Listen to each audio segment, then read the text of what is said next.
Hi everyone, welcome to yet another episode of the WLB podcast. The guest speaker for today is Jenny Poole. She is the co founder and director of 8 Billion Ideas. It's one of a kind company. It focuses on education, something that's close to my heart, which is why it caught my eye. And I love the fact that they have partnered with several hundreds of schools already. They have lots of programs that help students build and cultivate a lot of skills that they need for life and to make the change that our world requires. So it's very promising, need of the hour, innovative company. And I would love, thank you, Jenny, for joining us. No Good worries. morning. Thank you for being here. Not at all. Can you hear me okay? Yes, yes, I can. So could Perfect. you begin with a slight introduction to yourself for our Yeah, of listeners? course. So I have been a founder and director of the business since its inception. We previously started as 7 billion ideas. The reason behind the name is there are obviously 7 billion people on the planet at the time of us coming up with the idea ourselves. And we just decided everybody was coming up with ideas all the time and just people weren't doing anything with them. What could we do? What could be different? And how could we do something with all of these fantastic ideas that people have all the time, all day, every day? Obviously, we have been in the unfortunate position, as everybody has, with COVID, which has meant that we needed to shift our working pattern. So whereas previously we're actually physically going into schools, and we were delivering workshops, we were delivering activity days, etc., we were unable to do that because obviously schools were closed to the majority. Obviously the key worker side of things carried on going in the UK specifically, but it also meant we couldn't travel globally, which we were doing. So we rebranded, and we are now 8 billion ideas. A fantastic team working with us. Really excited to explore and inspire sort of the next generation, really. And one of our main focuses is on following your passions. What ideas have you got? What ideas have you got about your own lives? What can you do? How can you get these things done? It's not all about focusing on exam results, which are obviously important, but what else is there? It's the whole picture, really. And I think in the society we're in today, we're positively trying to shape the education sector globally, is what we'd like to do. We're obviously starting in the UK because that is where we are currently based.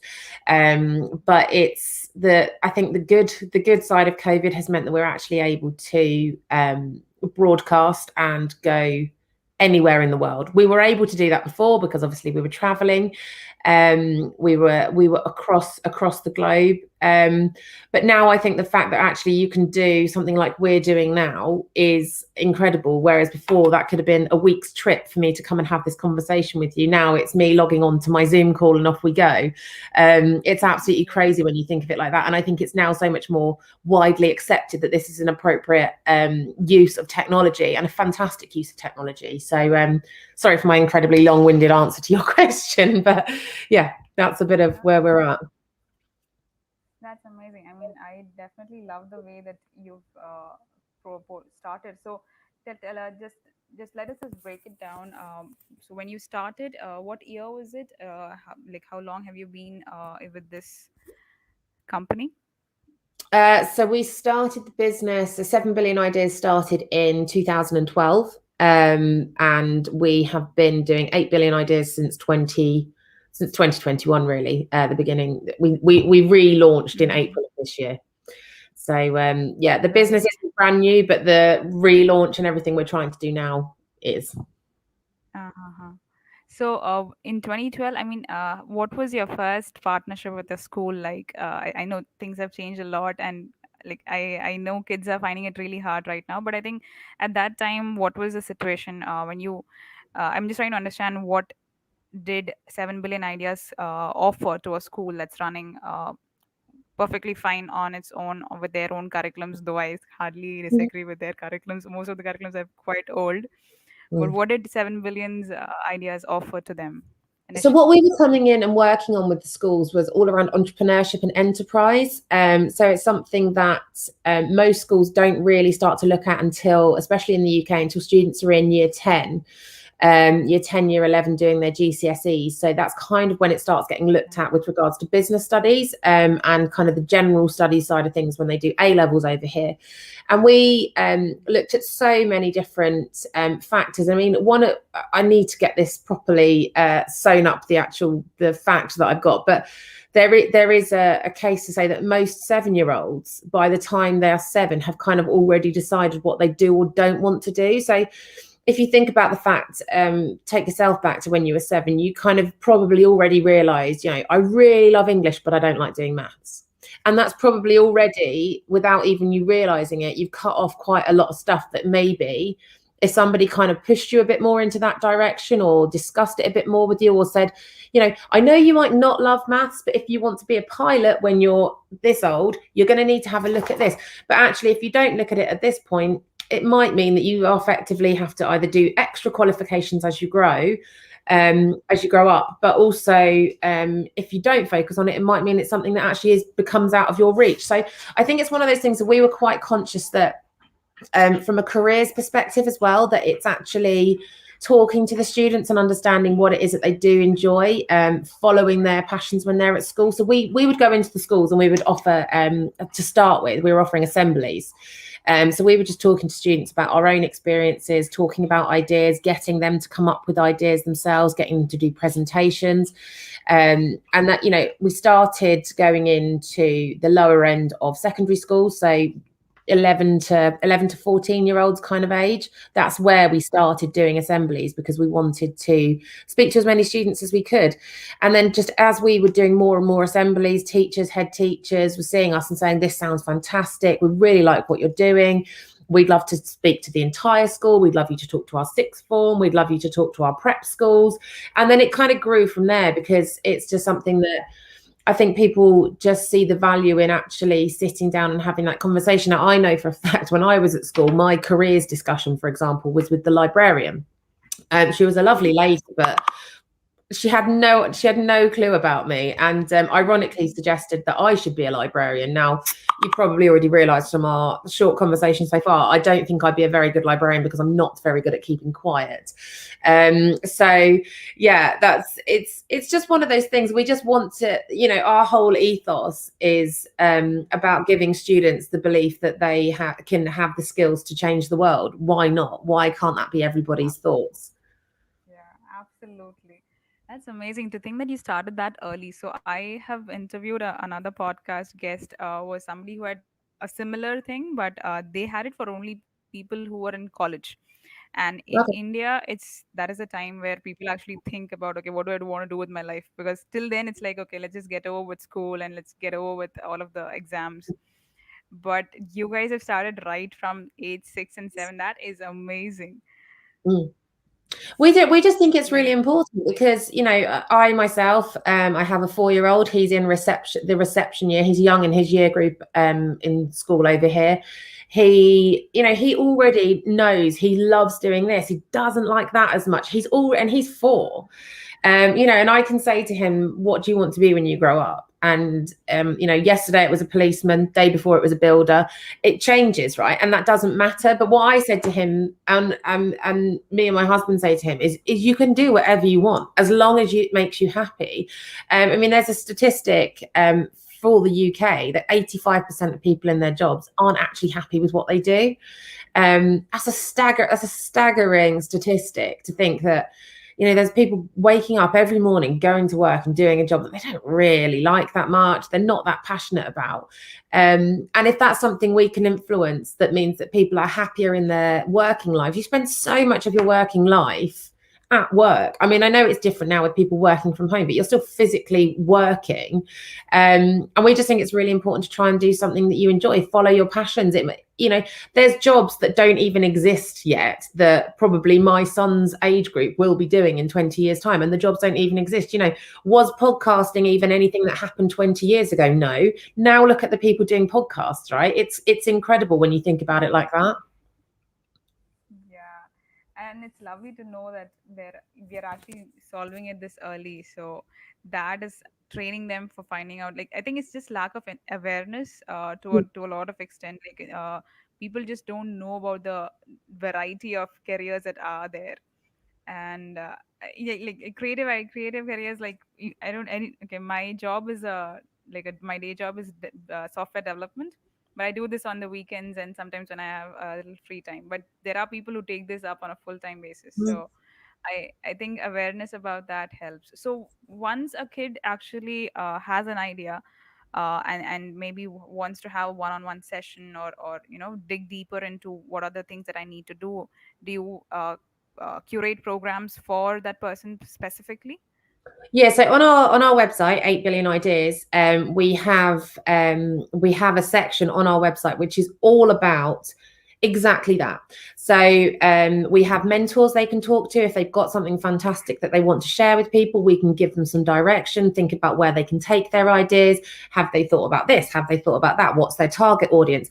But also on the site, we've got programs that are about absolutely everything from presenting to CVs, to literally everything that effectively isn't focused on in schools. And this isn't to bash schools in any way, shape, or form. They've got so much stuff that they have to get through that's on the regular curriculum that just has to be completed.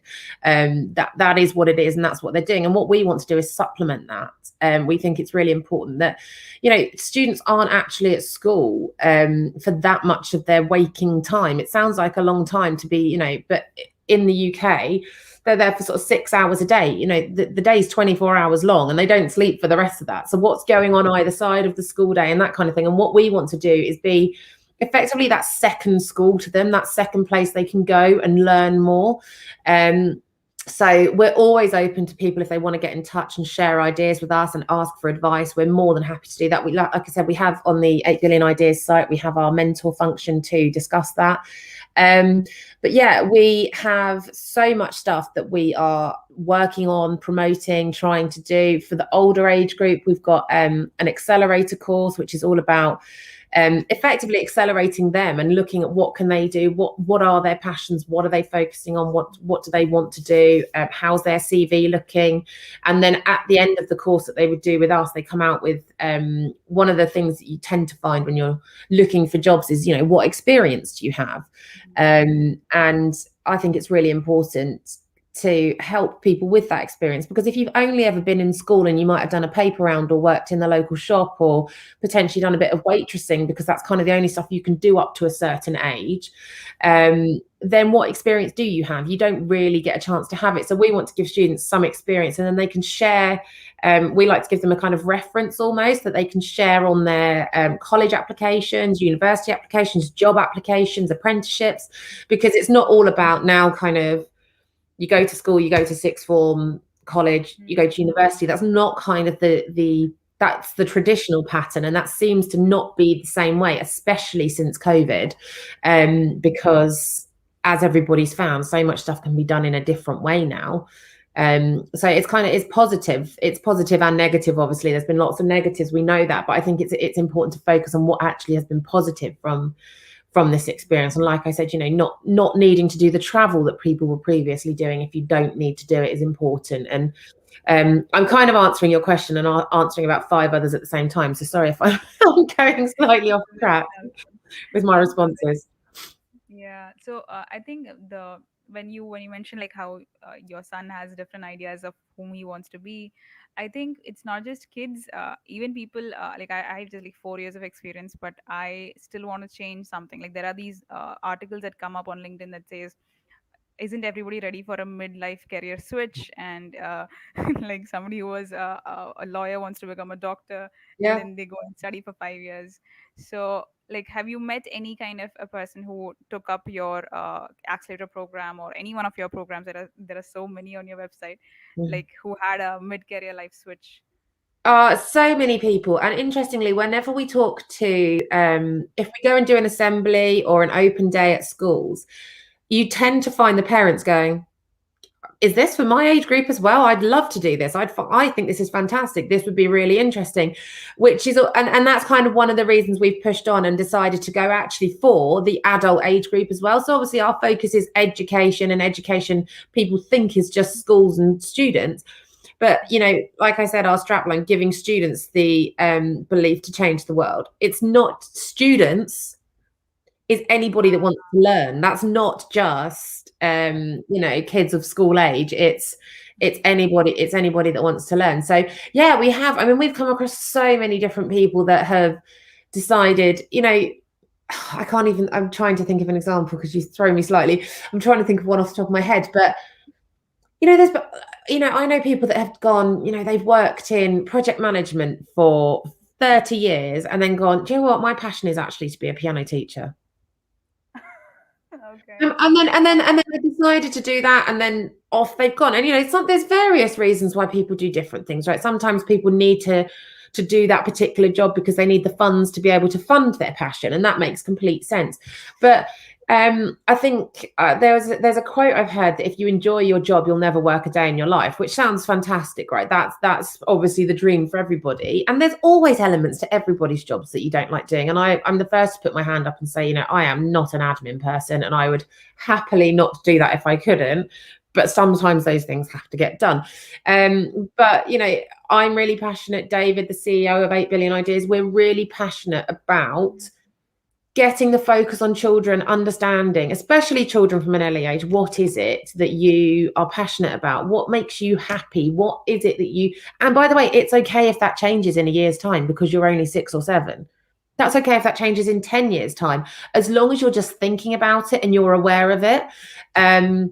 If you think about it, I'm not sure what it's like where you are, but you think about in the UK, we make the decisions at 14 about what subjects you're going to do. So you already start funneling students down at 14.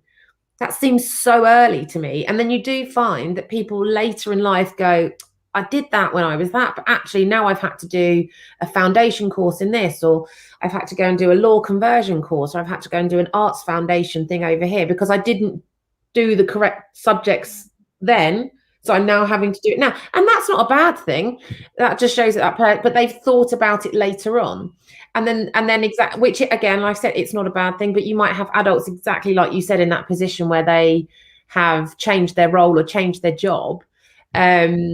Just later on, where they were doing, doing a sales job for 20 years, and then I've had enough. I want to be an artist. Go for it. Right? If that's your passion, that's what you want to do, then, and it's something that you can still kind of support yourself and your family as you need to, then it's really important. And I think it's globally something that's important. And there's so many jobs that need to be done, but that there are people that want to do those jobs, and they will be their passion. So again, I'm not entirely sure I've answered your question exactly. I get a bit excited, and I've gone around the houses a bit on my answer. That's all right. But it does give me hope. And I think a lot of us in this time in generation are understanding that, there are more than more than one ways to actually live your life. And it's okay to, like, I know personally people who were air hostesses first and then they became lawyers, because one career seems to be not enough anymore in a lifetime, and it shouldn't be. Yeah. It's going to be like the generation that we're in now. People used to have a job for life. I previously worked at IBM, and I remember when I joined, I worked with people that had already been there for 30 years, and that was the only job they'd ever done, right? And again, that's fine if you're happy with that and you're enjoying it and it's what you want to do, then that's not a bad thing. But it's completely and utterly, now that is not the commonplace. The common thing to do is do a job for a couple of years, switch companies, switch careers, switch way. And that's not, again, don't kind of do it every 5 minutes, because you do look like a bit of jack of all trades, master of none. But it isn't a job for life kind of culture anymore. I think it's not. I don't think it's uncommon that you would change. So how do you find mentors for all of these variety of, offbeat careers, and like how do you reach out to them, or do people reach out to you for being a mentor in your platform? No, so we've got the people that work for us are the mentors. They're people that we have trained. We've gone through mental health first aid. They've gone through safeguarding. They're all DBS checked, which is a UK requirement over here, and they're all just fantastic people that we have found that have the skills, that they have the ability to talk to people in a really good way. They have the ability to listen, which is probably more important than being able to talk, especially depending on who you're talking to. And we have found that it tends to be, so a lot of our facilitators, the people that actually deliver the courses that we have, we use them as mentors as well, because they understand the content, they understand what they've been talking about, and they're all incredibly skilled professionals. We do have people that approach us and say, I'd love to be a mentor, and that's something that we we're more than open to and happy to have conversations with people. If someone says, I'd love to come on and be a mentor on your program, then it's something we're very open to. But yeah, 9 times out of 10 we've found them ourselves, because they're just fantastic, talented people that are really good at what they do, and they have the ability to listen and the ability to talk and communicate well. So That's amazing. I mean, knowing that you're training them, so how big is your team to just to get an idea? At the moment, we've got about 25 people, but then we also further across the field have contractors, etc., etc. But yeah, 25 people, and then a wider team that we can call on if needs be. But yeah, it's been pretty busy. Nice. So, I would just like to just understand, how do you train them? As in, do these 25 people train the mentors, or do you enroll them into other courses?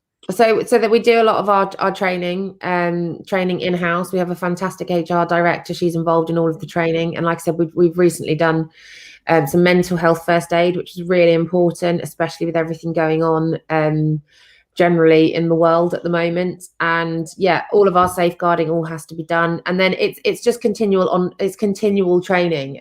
It's something that one of our values is to be habitually learning, so it's constant. It's always learning, always experiencing, and always improving. And we're not afraid to get feedback from people. If we think there's a better way of doing something, then please share it with us. We always request feedback whenever we're doing any of our courses, because unless you ask people, was there anything we could have done better, you're never going to know. You think it's fine. We're always going back around the houses and looking at everything to see if there's a way that things can be improved, made better. We speak physically to the people that are taking part as well, to say, what is it that you didn't enjoy? Is there something that you think we could have done better? So, I was just trying to understand. You did mention that you supplement the school's curriculum, but has there been a case where what was in the curriculum itself, you helped form a better foundation for the kids? Like, for example, if when kids come to sixth grade and they realize, teachers have an assumption that they have been studying from one first grade to the fifth grade, they know their maths fundamentals, but maybe there are some, like, not every child has the same rate at which he understands, or the pace. Every child's pace is different. So do your programs help teachers identify those gaps, and maybe brush up on their fundamentals better through your programs? Yeah, I think it's surprising, and especially when we used to physically go into the classroom, you can so quickly, based on our experience now, but you can so quickly look at a room of students and you can completely and utterly work out who's who and who's what and who's where within a very short space of time. It's really fascinating. It's a bit harder online because you're obviously not physically with them, but I still think you can understand that. And one of the things that we really like about what we do is the teachers, they've got a lot of students in front of them most of the time, and they will have a fantastic idea about each individual student. But because the students are taking part in our courses, they start to trust us and start to understand us, and they actually will confide in us, ask us questions, ask different, I like doing this, I like doing that, and they'll start sharing more. So you actually can get out quite a lot from them, especially through the mentor scheme. And it's just really interesting, and we share that information with the teachers. It's important to do that. But yeah, I think one of the things that we do is that you can quite quickly identify, especially if someone's got a real talent for something or something they really enjoy. And we do share that where we can, and especially because we have the opportunity to have teacher and parents from our platform. So it's not just always through school, it's through parents as well. And the parents have the ability to see what the student has been doing. So we have a dashboard between the parents and us, that so that they can see what the child has been doing, which we think is really important, because then it can open up a conversation. Like we had a course that we ran, when was it, about 2 months ago, and it was all about following your passions. And then post the course that evening, we had a tweet from one of the parents to say, I never realized, and I won't use the names because I can't remember properly, but we'll call him John.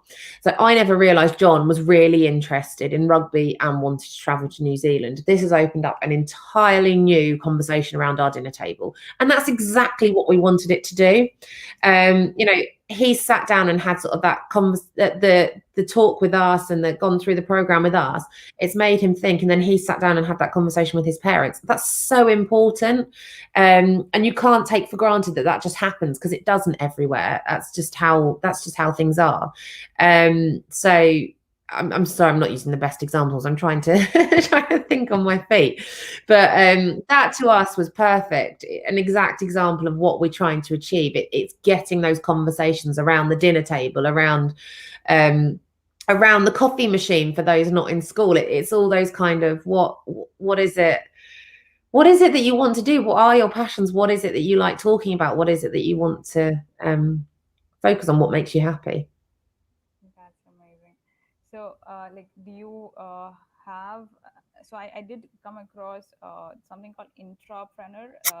I was just going through what it can do for professionals as well. Yes.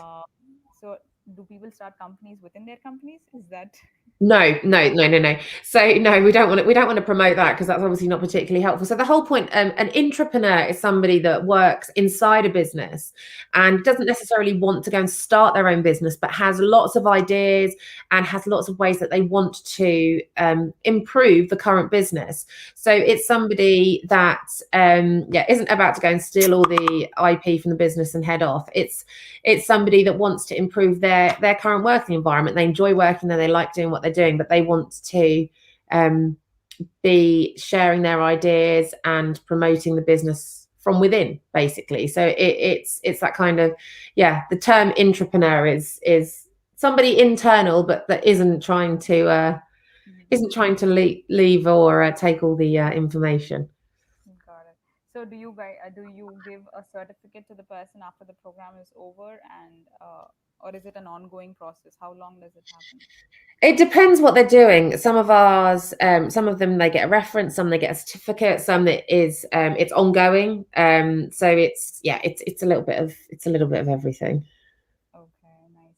So, do I see, you did mention IBM is you're working at IBM, so they partnered with you, or how is it that these companies come on board as sponsors or investors? So we do a training program called Creating Ripples, which is obviously all about the fact that if you were to drop, for example, a pebble into a pond, the ripples it creates. It's all about your impact on those around you, which we feel obviously follows on incredibly well from what we do. So what are you doing to improve the world? What are you doing to improve your immediate environment? For example, as a business, we met up for the first time outside since all of the pandemic started on Friday, and we actually, local to where we work, we went and did we had about 15 of us were able to make it on Friday, and we picked up in less than an hour 30 bags of rubbish. Wow. We did some community litter picking, and we were like, let's practice what we preach. Let's get out there. How can we create ripples ourselves? How can we impact our local environment? What can we do? And like I said, it's exactly, that's what we talk about doing. What is it that you're doing on a daily basis that affects other people? Because sometimes you don't even realize the positive and or negative impact you can be having on somebody.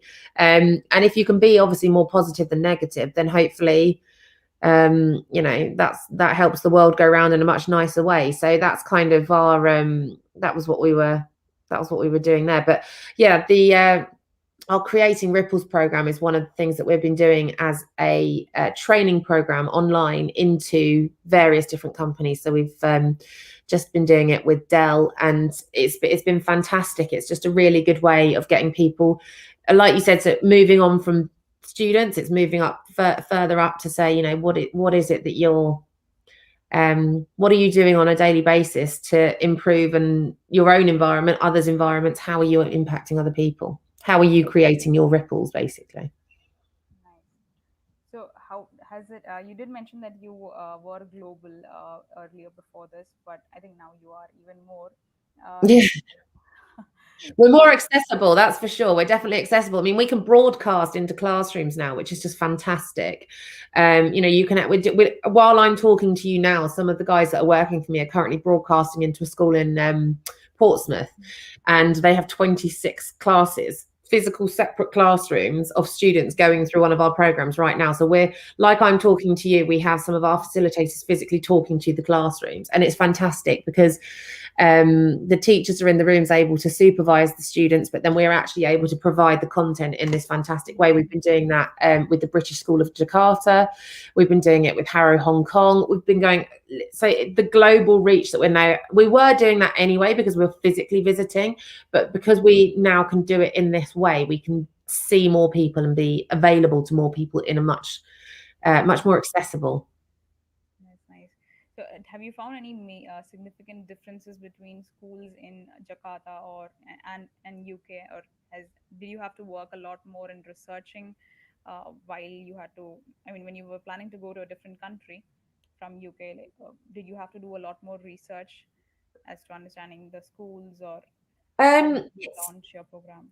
To be honest, it's all about the relationships with the person at the school. If you have somebody at the school who's really bought into what it is that we do, it makes life so much easier. And it's such a nice way to work because they are really keen to get us in and get us involved. We obviously want to go there and speak to their students. We do our due diligence. You know, you have to look at the cultural things. When we were going physically to the schools, if we were sending facilitators out there, we were very conscious of, we were working at a lot of schools in Dubai, we were very conscious that's a completely different culture to here. So what is it that you need to make sure you're not doing or not saying or not wearing, that kind of thing. That's the kind of obvious stuff that we would have done. We would have gone and looked at the kind of cultural side of things, but actually everybody's just human, and it's just looking at people to say, what is it that you want, listening to their requirements and taking on board what they've asked us to do, because we're obviously able to provide these fantastic programs. Is it exactly what you want it to do? Is there a particular theme you want us to follow? Are there a particular group of students that need more help than others? You know, all of that. And we speak to the schools beforehand and find that out. Is it that you might have a group of students that are kind of on their top talent scheme and therefore they've been chosen as it's kind of a reward, or is it because there's some students that need to be brought up to the rest of the year group? It really doesn't matter. We work across all education sectors, everything. We've even worked in the Young Offenders Institutes in the education side of things, because you know that's just as important in our opinion. So yeah, it's of course we do the generic due diligence on the cultural differences and making sure we're not being offensive and that kind of thing, but it's it's just having the conversation with people and having the relationship and listening. Again, it comes back down to the communication side of things. That's nice. So when it came to launching this idea, was there any kind of support from your family personally? As a like, I'm trying to also through this podcast encourage more women to actually get started on whatever ideas they've been Mm. pondering over. So I want to understand, like, was there any kind of support from your family when you started? Yeah, couldn't have been more support. I mean, when I think about my wider family, I remember saying to my mum and dad, I'm going to leave my job in IBM and start a new business. I love my job in IBM. It was fantastic, but I'd kind of got to that point where I was like, what else is there? What more can I do? What do I want to do myself? I want to go out and do something different. What other things are out there? And you know, if I'm thinking now, if my son came to me at the similar age and said, all right, I'm going to go off and going to start this thing, would I be probably as open as my parents were? I'd like to think I will be. But my mum and dad were like, go for it. If it's going to make you happy and it's what you want to do, go for it, which was fantastic. So I got the immediate support of my parents. And then obviously, as I've now grown up and got my own family, the children are heavily involved in the business. They know everyone that works for us. They're always coming into the office. Well, they were when they could. They're usually featuring on the Zoom calls to just say hello to people, which is always quite fun. My husband is incredibly supportive. He also happens to be the CEO. So we started the business together. But he is more than supportive in terms of making sure that I'm involved in as much as I can be. We obviously have our childcare between the two of us. But it's couldn't be more supportive, to be honest. So that obviously helps and makes things easier and means that we can work in the way that we do. That's amazing. So, when you talk about a company, there are bound to be a lot of competitors out there. But I think in this case, there should be more of collaboration because we are all for a good cause. So, how is the market there in UK? Do you have other people actually doing the same thing? Not in the same way. I wouldn't say we've got like a particular exact competitor. There's nobody doing exactly what we're doing because we're doing so many different things in different ways. So I wouldn't say that we have an exact competitor. Excuse me. Apologies. No, we wouldn't. There's competition everywhere. Everybody's trying to do different elements, but I wouldn't say that we have a direct rival, if you like. And I think that's because what we are trying to do is something that is exactly like you said. It's positive. It's something for the better. We're not just doing this because we want to make loads of money. If we were doing that, we wouldn't be doing this. We're doing it because we want to make a difference. We want to change the world. We want people to have the passion and have happiness, basically. Yeah, that's nice. So, like I always ask this to most of my guests, what would you call your top three challenges in the course of running this company? Sorry. Uh, So ask the question. Sorry, I missed. what would be the top three challenges that you could list if you were to, take a flashback on the entire course of running this company? Especially, I know there's a pandemic in between, but So what do I think is the sorry?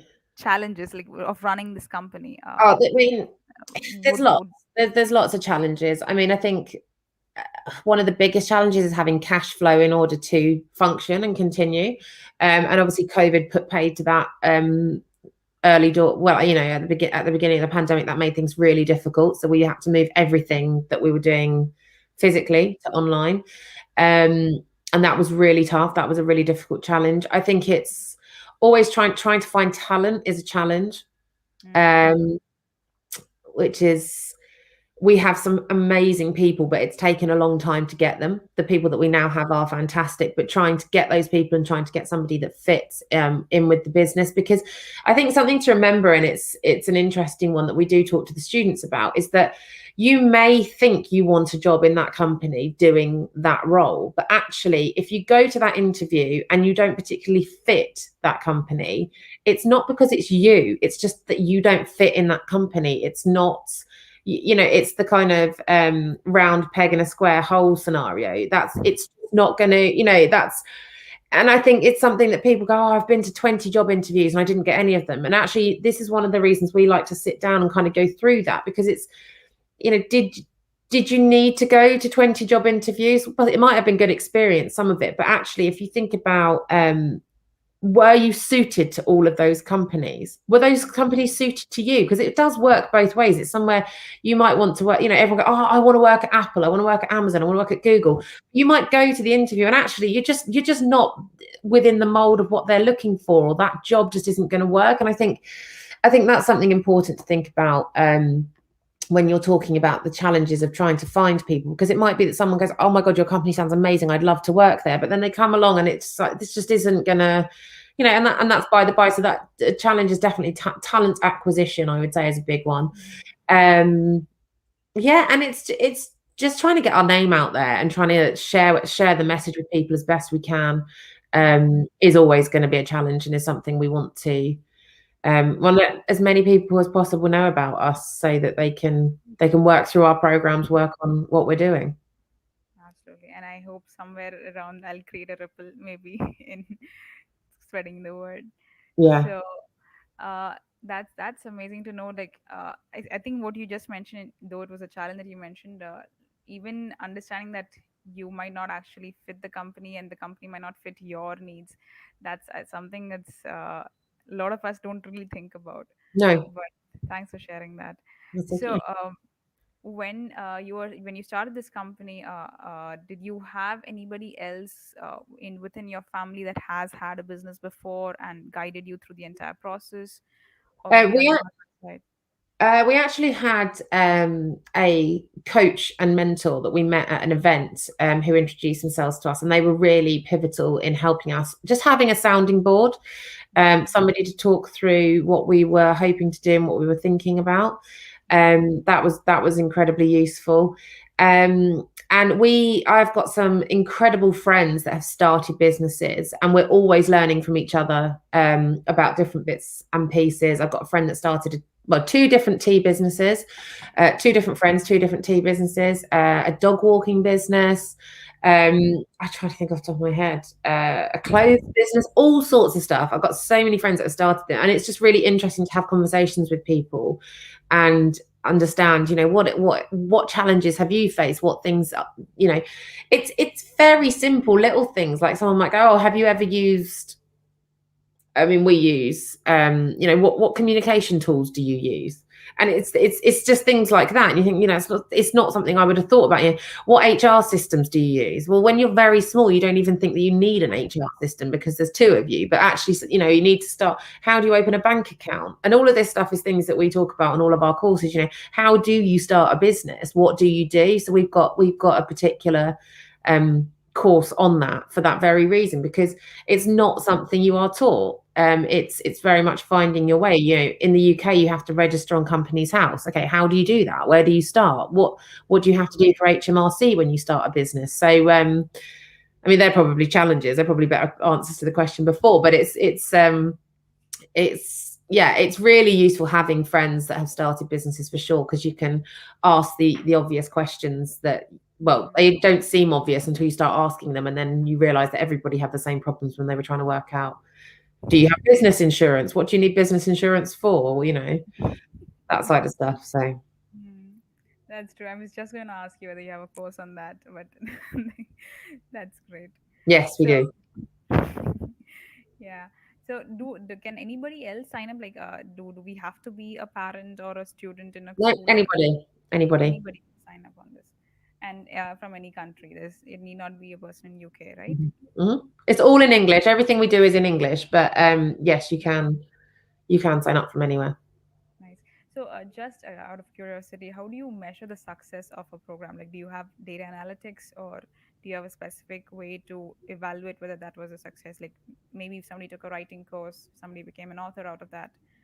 Yeah, I mean, we'd love to. One actually something that's in my to-do list is kind of almost creating an alumni of people that have gone through our courses, to then see where they end up. It's something that we'd love to see. But yeah, it's sorry, just checking. I'm just trying to think. You throw me slightly. Sorry. No, it's fine.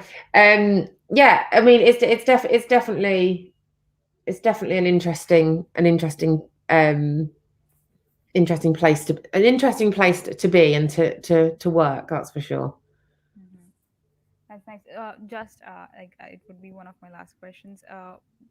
Do you find kids being interested in AI, or has AI helped you in any way to find, better programs to achieve? Like, currently we have AI figuring out what's the next best thriller, or there are a lot of ways AI can help you do the next best course to do this. So internally, do you use data science or AI in any way? It's something we want to look at doing, because it's definitely interesting for students. But I mean, we're writing our courses and content all the time, and we're always open to suggestions if people go, oh, I think it'd be really good if you looked at this. So yeah, a little bit like the feedback. You asked me about the feedback. We get the feedback from the students following the courses. Like I said earlier on, we actually say to them, what is there anything we could have improved on? What did you enjoy? And then we take a success score from that. So that's kind of how we measure it. But like I said, we also the potential to get to get the alumni. But the AI side of things, it's something that why wouldn't we want to work on that? It's incredibly it's obviously up and coming, and it's something to do. But I mean, anything is possible. That's why we like doing what we're able to do, and trying to create the content that we can create as and when it's required. If we think that it's something that students want to know about, then we're more than happy to go off, do our own research, and create content to make sure that we're fulfilling that gap. Nice. So my last question would be: do you ever feel like quitting? And please say no. Do I ever feel like quitting? No, never. No. I don't know why you would want to. I mean, like I said, we're doing stuff, but we're hoping to inspire people. I wouldn't want to. It's not easy juggling childcare and trying to work at the same time. But I also am in a fortunate position that I can kind of manage my own calendar, right? Which a lot of people aren't in that position in the same way. So I feel completely privileged. I'm able to do that. No, I wouldn't want to quit. I really enjoy doing what we're doing. So that is supposed to be like a rhetoric question. Yes, like I want people to be inspired by that. So, what would be your last, 2 cents to anybody who is wanting to start a company as a woman, or anything from your side? If you want to mention anything from your side, from 8 billion ideas side as well. So just some advice, if anybody was thinking about doing it, do it. Why not? Absolutely do it. If it's something you're passionate about, don't do it if you don't enjoy it. If it's something you're passionate about, something you like talking about, because you will be talking about it a lot. People will say, what do? You don't want to get into that stage. You're like, oh, I don't want to explain to people what I do. You've got to be passionate. Every single person you talk to could be a potential customer in the future. Now you don't know. And I would say, if you're even slightly thinking about doing it, do it. And if it doesn't work out, do the next thing. It doesn't matter. Give it a shot. What is it? You never regret any of the shots that you didn't take. Is that the right quote? I think so. Something like that. Yeah. Something along those lines. I need to check what that one is, but it's you don't regret the shots that you didn't take. Is that right? No, I probably got that wrong. I'll add it in. No worries. No, hang on. Let me check it, because I actually do know what that is. It's quite a good one. Let me check. Hang on. I can tell you it, because it's a basketball quote, isn't it? That's it. In the end, you only regret the chances you didn't take. I don't think it sounded right. Yeah. You said it right. You only regret the chances you didn't take. Exactly. So if you don't do it, you're going to sit there regretting it. If you do it and it messes up, then you go, well, I tried and I'll try something else. So yeah, my advice is, if you're thinking about doing it, do it, and you'll never regret doing the chances that you didn't take. Thank you so much for sharing that. No worries. So thank you for joining us, and wishing that you keep going global and reaching out to a lot more countries. Thank you. All of 8 billion people. Thank you for joining us. No worries. Thank you very much. Wish you all the best. Thank you. Bye.